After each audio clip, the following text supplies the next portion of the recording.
Hello बंधुरा केमन आछो rinse blog चैनेले सबाइके स्वागत जानालाम। आशा करी तोमरा भालो आछो, आमिओ भालो आछि। तो सकाल सकाल उठे ब्राश करे निच्छी। आजके जेहेतु अक्षय तृतीया, तो अक्षय तृतीया स्पेशल की करा हच्छे ओटाई आजके तोमादेर साथे शेयर करा होबे। आर आजके देखो मर्निंगे उठे गेछि, मर्निंगे उठे कापड़ टापड़ धुए निয়েছি, स्नान दान करब। और इयोके आजके स्कूल पाठानो हय नाई, जेहेतु आजके एकटु मंदिर जाबो। और एदिके देखो आमार पार्सेल चले आसছে, একটা বেডশিট অর্ডার দিয়েছিলাম, অনেক বেশি ভালো আসে আর পিওর কটন আসছে। আর ফ্লিপকার্ট থেকে এখন অনেক ভালো আসে। তারপর স্নান দান করে এখন পুজোর ফুলগুলো দেখো অনেক ফুল পেয়েছি আজকে, ফুল বেলপাতা সব তুলেছি। ওটা তোমাদের সাথে শেয়ার করা হলো না, ভাবছিলাম ফুল তোলার ভিডিওটা একটু শেয়ার করব। এত গাছে এত সুন্দর ফুল ফুটেছিল, কিন্তু বাদরের এত উৎপাত ছিল যে আমি পারলাম না আর কি। তার জন্য শুধু ফুলটা ডাইরেক্ট মানে দেখাচ্ছি, ফুল বেলপাতা দুব্বা যা যা লাগে আর কি। আর বাড়ির পূজাটা মেন, বাড়ির পূজা দিয়ে মা আমি আমরা সবাই मंदिर যাব। तो এখন বাড়ির একে একে করে বাড়ির পূজাটা দিয়ে নিচ্ছি। সবার প্রথম গণপতি বাবা গণেশ বাবাকে বসিয়ে দিলাম। বাবাকে আগে দুধ দিয়ে স্নান করানো হচ্ছে, তারপর জল দিয়ে একটু দুর্বা, বাবার তো মেন দুর্বা, তুলসী পাতা দিব। তো ওরকমভাবে দেখতে থাকো তোমরাও হয়তো সবাই এইভাবে পূজা দাও। আর চেষ্টা করি সব কিছু তোমাদের সাথে শেয়ার করার জন্য। আর তোমরা অক্ষয় তৃতীয়ার দিন কী কী করেছো প্লিজ কমেন্টে জানাবে, আমি যতটুকু পারি তোমাদের সাথে শেয়ার করব।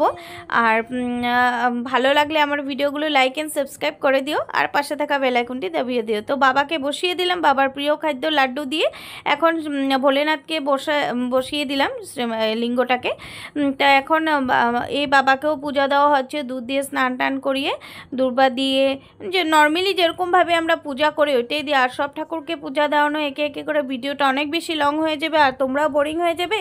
তার জন্য সিম্পলিভাবে মানে সিম্পল করে তোমাদেরকে দেখাচ্ছি। আর তোমরাও হয়তো এইভাবেই সবাই পূজা করো। আর আজকে যেহেতু অক্ষয় তৃতীয়া, তো একটু স্পেশাল করে পূজা করা হচ্ছে। বাড়ির পূজাটা সবচেয়ে বড় কথা। আর আমরা সব সময় কোথাও বেরোনোর আগে বাড়ির পূজাটা আগে দিয়ে বেরোনোটাই ভালো। বাড়ির পূজা সবার আগে, তারপর অন্য পূজা, ঠিক কি না বলো তো? তোমরা আমার সাথে একমত তো? তারপর এখন ঠাকুরের পূজা টুজা দেওয়া হলো। এখন সাই বাবাকেও বসিয়ে দিলাম, বাবাকেও সেম একইভাবে দুধ দিয়ে স্নান করিয়ে জল দিয়ে স্নান করিয়ে তারপর তুলসী পাতা দিয়ে যেভাবে নর্মালি পূজা দেওয়া হয় ওইভাবে পূজা দিচ্ছি। মন থেকে ভগবানকে ডাকলে যে কোনো ভগবানই মানে শুনে আর কি কথা। আর বাবার পূজা দিচ্ছে, সব ঠাকুরকে একে একে করে সব ঠাকুরের পূজা দিচ্ছে। আর আজকে যেহেতু অক্ষয় তৃতীয়া, অনেকের দোকানে গণেশ পূজাও করে। আর গণেশ বাবার দিনও আজকে বুধবার, ওয়েডনেসডে, তো গণেশ বাবার দিন। তো গণেশ বাবাকে যদি আজকের দিনে দুর্বা চড়ানো হয় অনেক বেশি ভালো। আর আমি যেহেতু ওই ভিডিওটার ক্লিপটা তোমাদের সাথে শেয়ার করতে পারি নাই, যে বাবাকে দুর্বা দিয়েছি, তো এখন আবার আরেকটা ভিডিও দিব, ওখানে তোমরা দেখতে পারবে যে বাবাকে আবার সুন্দর করে দুর্বা দিয়ে সাজানো হয়েছে। আর ভুলে গেছিলাম অ্যাকচুয়ালি ওই ক্লিপটা তোলার জন্য। আর দেখো না কি সুন্দর লাগছে না বাবাকে, যখন বাবার এমনিও তো ইয়েলো ফুল অনেক পছন্দ আমার সাই বাবার। তো দেখো কি ভালো লাগছে যখন বাবার পূজাটা দিয়েছে, নিজের মনটা কি ভালো লাগছে কিছু একটা। তারপর এখন ছেলেকে বলছি তুমিও ভোলেনাথকে একটু দুধ দিয়ে দাও। তো ও দুধ দিয়ে ঠাকুরকে ডাকছে, প্রণাম করছে। আর ওর নামে যেহেতু প্রদীপটা দেওয়া হচ্ছে, তো ওকে বলছি তুমি একটু আরতি করে দাও, তুমি একটু দেখিয়ে দাও। তো ঠাকুর যাতে ওকে সবসময় ভালো রাখে। আর তোমরাও আশীর্বাদ করবা ও যাতে পড়াশোনায় ভালো হয় আর ও যাতে খুব একটা ভালো মানুষ হতে পারে, এটাই আশা করি আর এটাই প্রে করি সবসময়। তোমরাও ঠাকুরের কাছে এটাই প্রে করো। তারপর এখন তো ফাইনালি আমার পূজা রেডি। আর পূজাটা দেখো, সম্পূর্ণ পূজাটা তোমাদের সাথে শেয়ার করলাম না, কারণ কি টাইম খুব কম ছিল। অতটুক টাইমের মধ্যে তোমাদের সাথে একটু পূজাটা শেয়ার করলাম। যেহেতু আমার আবার মন্দির যেতে হবে, তারপর আমি বের হয়ে গেলাম। বের হওয়াটা তোমাদের সাথে শেয়ার করতে এই জন্যই পারলাম না, কারণ কি মার ইয়োগ আগে চলে গিয়েছে, আমি পরে আসছি। তার মানে দুভাগ হয়ে গেছি, তো তার জন্য কি ওই ভিডিওটা করা হয়নি, তাড়াহুড়ো করে বের হতে লাগছে। আর এদিকে দোকান থেকে আমি গীতা কিনছি, যেহেতু আজকের দিনে গীতা কিনা অনেক ভালো, গীতা দান করা। তোমরা কে কে জানো বলবে। তারপর একটু কাপড় দোকানে ইয়েলো কালার কাপড় কিনেছি, হলুদ কাপড়। বিষ্ণু দেবকে আজকের দিনে যদি হলুদ কাপড় চড়ানো হয় খুব ভালো। তারপর আমরা এখন টোটোর জন্য দাঁড়িয়ে আছি তিনজনে। টোটোগুলি পট করে পাওয়া যায় না, আর এত দূর যাওয়া যায় না, একটু দৌড় আছে যেখানে বিষ্ণু মন্দির। তো আমরা সবাই মিলে বিষ্ণু মন্দির যাচ্ছি। দেখো এতটা গরম দিয়েছিল বলার মতো না, আর গরম না দিলেও উপায় নেই, গরম দেওয়াতে ভালোই হয়েছে, বৃষ্টি হলে তো আরও অসুবিধা হতো। তো আমি সব কিছু জিনিস নিয়ে এদিকে বসে গেলাম। এদিকে মা আর আমি এতটা বেশি ইম্পর্ট্যান্ট কথায় বিজি যে এদিকে যে ভিডিও আমি নিজে করছি ওইটাই তোমরা দেখলে হাসবে, হয়তো ভাববে কি এতটা কথায় বিজি ছিলাম, এদিকে ভিডিও করা হচ্ছে।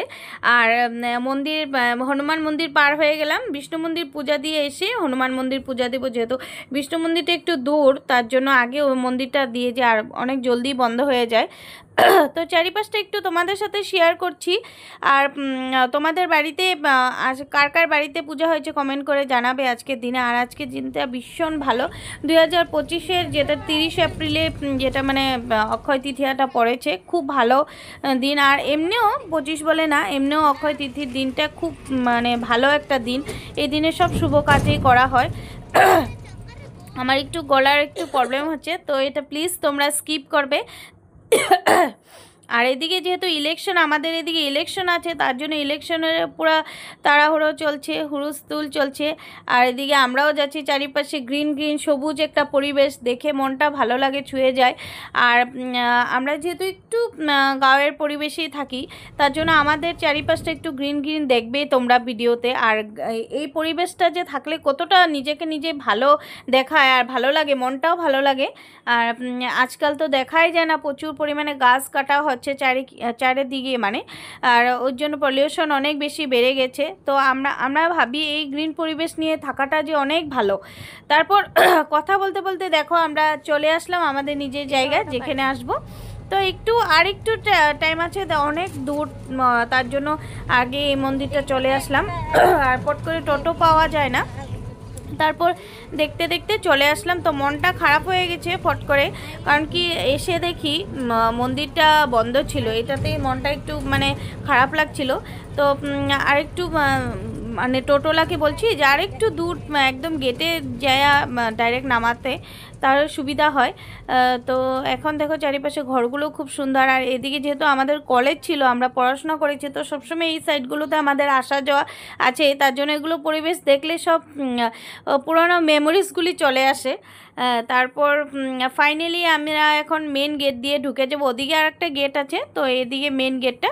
তো মেন গেটে আমরা সবাই ঢুকে গেলাম, ঢুকে যাওয়ার পর আমার মোডটা একদমই টোটালি অফ হয়ে গেছে, এত আশা করে শখ করে পূজা দিতে আসলাম, দেখো দোয়ার বন্ধ। তখন ভাবলাম যে আমার হয়তো লাকটাই খারাপ, আজকে পূজা দেওয়া হবে না, এত দূর আসলাম।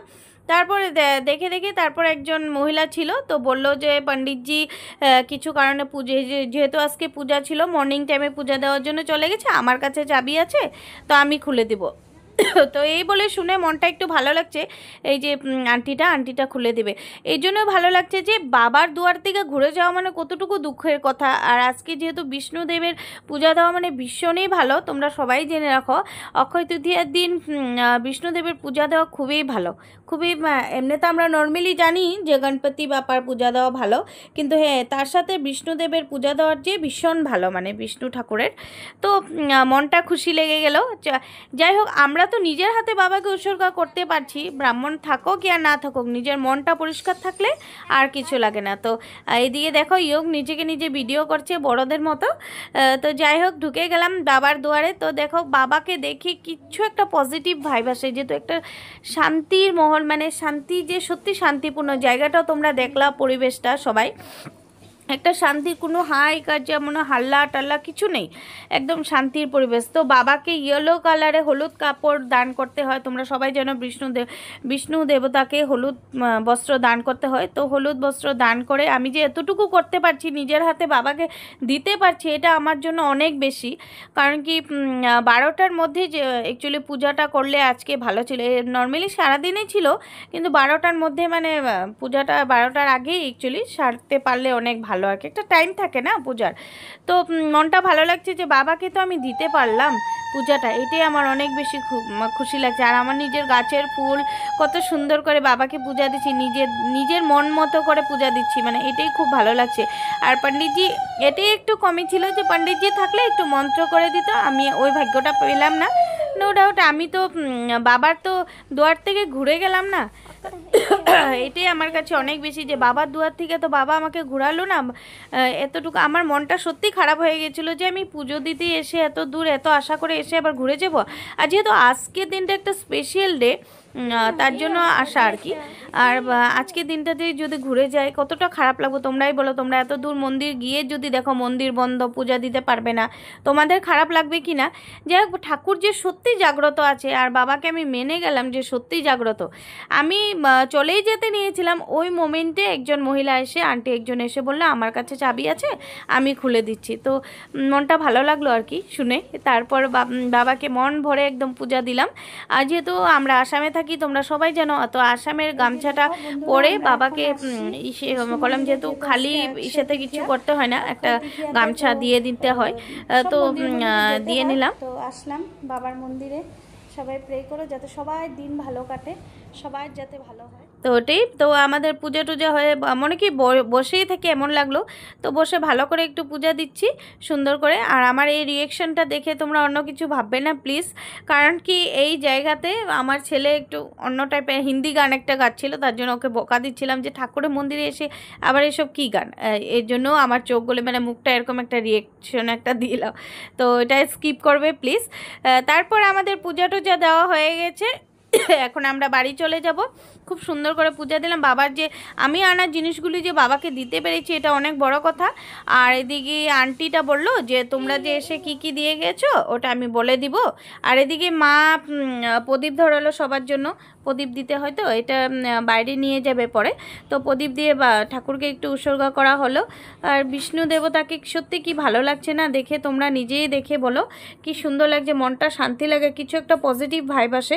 বিষ্ণু ঠাকুর অনেক ঠান্ডা, তোমরা সবাই জানো। তো ওকে একটু গামছাটা পরিয়ে দিলাম ওকে। তো ফাইনালি আমাদের পূজা কমপ্লিট হয়ে গেল। আমরা এখন চারিপাশে একটু ঘুরে এখন বাড়ি চলে যাচ্ছি, যেহেতু আমরা আরেকটা মন্দির দর্শন করে তারপর যাব, তো ওটা বাড়ির পাশেই, তার জন্য ওখানে যাব। এখন দেখো চারিপাশটা, তো আমরা বের হয়ে গেলাম, টোটো পাচ্ছিলাম না, তো ফাইনালি আমরা টোটো পেয়ে গেছি। টোটো পেয়ে আর ওটা দেখালাম না, ওটা উঠে গেলাম আমরা সবাই মিলে উঠে এখন চলছি। তো আমাদের তোমরা কে কে ফলো করবে আমার ভিডিওটা যদি সম্পূর্ণ দেখো বুঝতে পারবে।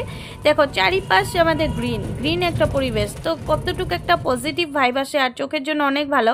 তো ফাইনালি ওখান থেকে আমরা চলে আসলাম হনুমান মন্দির। আর হনুমান মন্দিরের সাথে শিব মন্দির এখানে নতুন করে বানিয়েছে।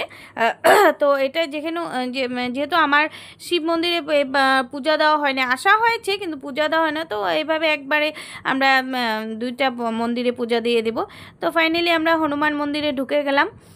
তো চারিপাশটা দেখো কি ভালো লাগছে। আর আজকে যেহেতু অক্ষয় তিথি প্রচুর পরিমাণ আজকে লোকজন ভিড় থাকে, সবাই মর্নিং টাইমে পূজা দেয়, সবাই আজকে আসবে মন্দিরে যাবে। সব মন্দির তো যাওয়া আমার হলো না, তার জন্য দুটা মন্দিরই আমি দর্শন করলাম, তো ওইটাই তোমাদের সাথে শেয়ার করলাম, যা দেখেছি ওইটাই শেয়ার করেছি। ছোটো মোটো একটা গণপতি বাবা আছে, তো গণপতি বাবাকে আমি পূজা দিচ্ছি, কি কিউট লাগছে না। আর যেহেতু আমরা ছোটো থেকেই এই ঠাকুরকে পূজা দিই, তো কিছু একটা মেমোরিজ আছে, তার জন্য ঠাকুরকে পুজো টুজো দিয়ে প্রণাম করে নিলাম। আর যে এই মন্দিরে আসলে সব ঠাকুরকে পূজা দেওয়া হয়, যে এটা একটা ভালো। তারপর এখানে পূজা টুজা দিয়ে তারপর মা এখন পূজা দিচ্ছে, আমি দেওয়ার পর মা দেওয়ার পর এখন দেখো বাবাকে কি সুন্দর লাগছে না, বজরংবলী কি জয়, খুব ভালো লাগছে না। থেকে মেন হনুমান মন্দিরে এটা। তারপর এখন আমরা শিব মন্দিরে চলে আসলাম, একসাথেই মন্দির বানিয়েছে। তো আমাদের যেহেতু দূরের থেকে দেখা, ভিতরে ঢুকে পূজা ওরকমভাবে দেওয়া হয়নি, তো আজকে ভাবলাম একটু ঢুকে ঠাকুরকে পূজা দিয়ে দিই। তারপর একটু জল দিচ্ছি, আর মা বলছিল কীরকম অন্যরকম করে জল দেওয়ার জন্য, তো আমি পট করে শুনিনি, তার জন্য মাকে বলছি। মা বলছিল এরকম আগে কোথায় কোথায় দিতে হয়, তা আমি মাকে বললাম যে না থাক, আমি যেভাবে ছোটো থেকে বাবাকে জল ঢেলে আসি ওইভাবেই জল ঢেলে দিই, কারণ কি আমি তো এইভাবেই জল ঢালি, বাবা তো এইভাবেই নেওয়ার হলে এইভাবেই নিবে। তো ঠাকুরকে একটু পূজা টুজা দিয়ে নিচ্ছি। আর একটু আমি অনেক ফুল নিয়ে গিয়েছিলাম, যেহেতু আজকে প্রচুর ফুল ফুটেছিল, বেলপাতা ফুল, কত মন্দিরে অনেক জায়গায় দিয়েছে, অনেক ফুল দিয়েছি। তো বাবাকে একটু প্রণাম করে নিলাম, বাবা যাতে সবাই ভালো রাখে, সবাই শরীর ভালো রাখে, সবার যাতে সুস্থ রাখে। আর আমার বলার মতো কিছু নেই, যাতে ঠাকুর সবাইকে ভালো রাখে, বাস আমার বন্ধুদেরকেও যাতে ভালো রাখে, তোমরাও যাতে ভালো থাকো ওইটাও প্রে করি সব সময়। আর তোমাদের জন্য তোমাদের আশীর্বাদে আমি এতটুকু আগ বেড়ে গেলাম, আশা করি আরও আগ বেড়ে যাব। বাস তোমাদের সাপোর্টটা ভীষণ দরকার, তোমরা খুব ভালো পাবে। আমি যেহেতু নতুন ক্রিয়েটার, নতুন করে ব্লগ স্টার্ট করছি, তো আমাকে একটু প্লিজ তোমরা সাপোর্ট করবে, বাস আর কিছু লাগে না। তোমাদের সাপোর্টটা মোস্ট ইম্পর্ট্যান্ট। তারপরে এই যে দেখো আমার ছেলেকে বলছি যে তুমি যাও একটু প্রণাম করে নাও, তো একটু প্রণাম করে নিচ্ছে আর ও একটু পোজে আছে, তোমরা বুঝতে পারছো কি না দেখো। তারপর আমি একটু হনুমান চালিসা পড়বো, তো আমি ওইটা আর মোবাইলে তোমাদের সাথে আর শেয়ার করা হলো না। আমি একটু হনুমান চালিসা পড়ে নিলাম। তারপর এখন দেখো পণ্ডিতজি ফুটা দিচ্ছে, প্রসাদই এত প্রসাদ দিয়েছে দেখো, অনেক বেশি লাড্ডু দিয়েছে। বলে এত লাড্ডু কী হবে, পচে যাবে, খাও তোমরা। এখন নতুন আসছে পণ্ডিতজি। আর আগেরকার দিনে একজন দাদু ছিল, আমাদেরকে দিতই না, কত বলার পর তারপর লাড্ডু দিত। মানে ওটাই বলছি, মানে মনে পড়ে যে ওই একটা লাড্ডু খাওয়ার জন্য আমরা কি খুশি ছিলাম, আর এখনকার এত লাড্ডু দিচ্ছে। তারপরে যে গীতাটা কিনেছিলাম তোমাদেরকে বলেছি, তো গীতাটা দান করলাম পণ্ডিতজিকে। তো আশীর্বাদ করবে আমিও যাতে অনেক দূর আগ বেড়ে যেতে পারি। তো পণ্ডিতজি আমাকে আশীর্বাদ করলো, এটাতে আমি অনেক বেশি খুশি যে মানে বাবা আমাকে মানে এতটুক যে করতে পেরেছি। আর যেটা ভাবলাম, আমি তো ভাবছি শরীর টুল খারাপ থাকলে আর হবে না। তো ফাইনালি আমার পূজাটা খুব ভালো লাগছে এখানে এসে করে। তো আমি আর মা একটু বসে নিলাম, তারপর এদিকে পণ্ডিতজির সাথে একটু কথা বলে নিচ্ছি, কিছু কথা ঠাকুরের বিষয়ে অনেক কিছু জানার, এগুলো একটু জানলাম। তো আমাদের পূজা টুজা শেষ, এখন আমরা বেরিয়ে গেলাম বাড়ির পথে। তো এখান থেকে আমাদের বাড়ির সামনেই, তো টোটোতে বসে গেলাম। টোটো ছাড়া আমাদের উপায় নেই, যেহেতু হেঁটে যাওয়া পসিবল না, মারও কষ্ট হয়। আর এতটা গরমের মধ্যে আমি যেহেতু উপাস, আমিও এত দূর হেঁটে যেতে পারবো না, তার জন্য টোটো ছাড়া আমাদের উপায় নেই। আর আগে তো হেঁটেই যেতাম, এখন নতুন করে আবার টোটো। তো ওখানে বাড়ি আসলাম, বাড়ি এসে আমি একটু রিলস শ্যুট করে নিলাম। আর যেহেতু তোমরা জানো সবসময় ইচ্ছা করে না রেডি হয়ে করতে, তো রেডি হওয়া ছিলাম, তার জন্য একটু তোমাদের সাথে শেয়ার করলাম। আর এসে একটু পনিরের সবজি দিয়ে ভাত খেলাম, ভাতটাত খেয়ে একটু রেস্ট করে তারপর মা দিকে সন্ধ্যা দিচ্ছে আর আমি চাটা বানিয়েছি। তো আজকে ভিডিওটা এখানেই শেষ করলাম। ভালো লাগলে লাইক অ্যান্ড সাবস্ক্রাইব করে